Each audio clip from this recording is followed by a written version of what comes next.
মনে করেন কাছে যাই, আমি তার গালে একটা চর দিছি। চর দেওয়ার পরে সে কি করলো, উল্টা আমার গায়ে চর, আর স্যারদের সামনে এতগুলো স্টুডেন্টদের এমন এক ঘটনা ঘটছে যা এখন আমার বলতেও লজ্জাজনক।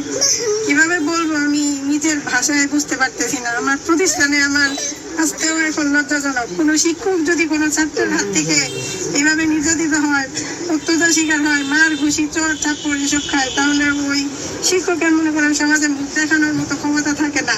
আজকে আমি তারই একজন শিকার। গতকালকে সেই ছেলেটা আমার কাছে পড়তো, আরো 3 জন আমার সাথে একসাথে পড়তো। তারা কিছুদিন আমার কাছে পড়ছে, পরে হঠাৎ করে প্রাইভেটে যায় না। তাদের বেঁচে একজন সাথে যাইতো, সে হঠাৎ করে বৃষ্টির দিন একদিন আমার কাছে গেছে, যে বলতেছে ম্যাডাম প্রাইভেট পড়বো, আসছি আমি। পরে আমি বললাম যে আর বাকি 2 জন আছে, ওই বাকি 2 জন কোথায়, ওই 2 জনকে নিয়ে আসো।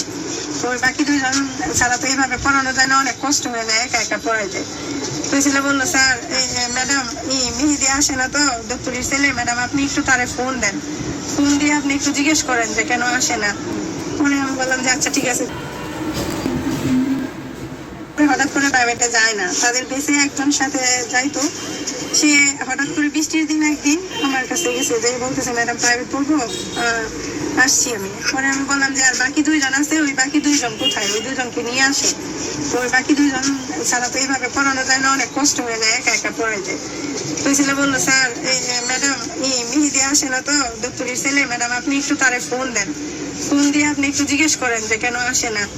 পরে আমি বললাম যে আচ্ছা ঠিক আছে দাও, আমি ফোন দিছি। ফোন দিয়ে বললাম এইভাবে যে আসো না, সায়েন্সের পড়া তোমরা তো পারবা না, একদিন স্কুলে আসো, 7 দিন স্কুলে আসো না, কিভাবে পড়বা?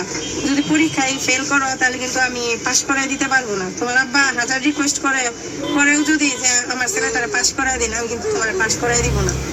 তারপরে উত্তরে সে আমার জবাব দিল, ম্যাডাম আপনি কেমন ক্ষমতা, আপনি আমার ফেল করায় দেওয়ার, আপনি করায়েন। আমি এটা শুনি না, তখন আমার খুব খারাপ লাগছে, একটু মনে কষ্ট পাইছি। আমি হেদি হাত তুলে দাঁড়াইছি, আমি বলছি হাত তুলে দাঁড়াইছি, তুমি কি বলবা?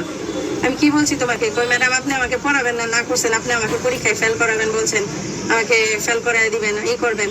পরে আমি বলছি যে ফেল করাই দিব, আমি তোমাকে এটা কখন বললাম যে ফেল করাই দেবো? একটা শিক্ষক কি স্টুডেন্টদের চাই যে ফেল করাইতে? আমি তোমাকে এইভাবে বলছি যে পরীক্ষায় যদি ফেল করো, ক্লাসে আসো না, স্কুলে আসো না, ভালো করে পড়াশোনা করো না, যদি ফেল করো তোমার আব্বা 1000 রিকোয়েস্ট করলেও আমি তোমাকে পাস করাবো না। উত্তরে তুমি আমার কি কথাটা বলছিলা যে ম্যাডাম আপনি কেমন ক্ষমতা, আপনি আমারে ফেল করাইলে করায়েন। তাহলে এইসব কথা বলো। আমার সে চোখ রাগায় ধইয়া, মানে এমন ভাবে অবস্থা, তুই এর মতো উচ্চারণ করে আমার সাথে চোখ রাগান্বিত করে আমার এমন একটা বাজে গালি দেওয়া শুরু করছে।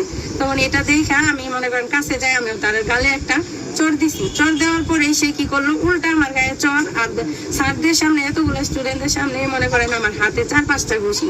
আমার হাতে এখনো দেখেন এইভাবে ফুইলা আছে, হাত নিয়ে আমি বোঝা হইতে পারতেছি না।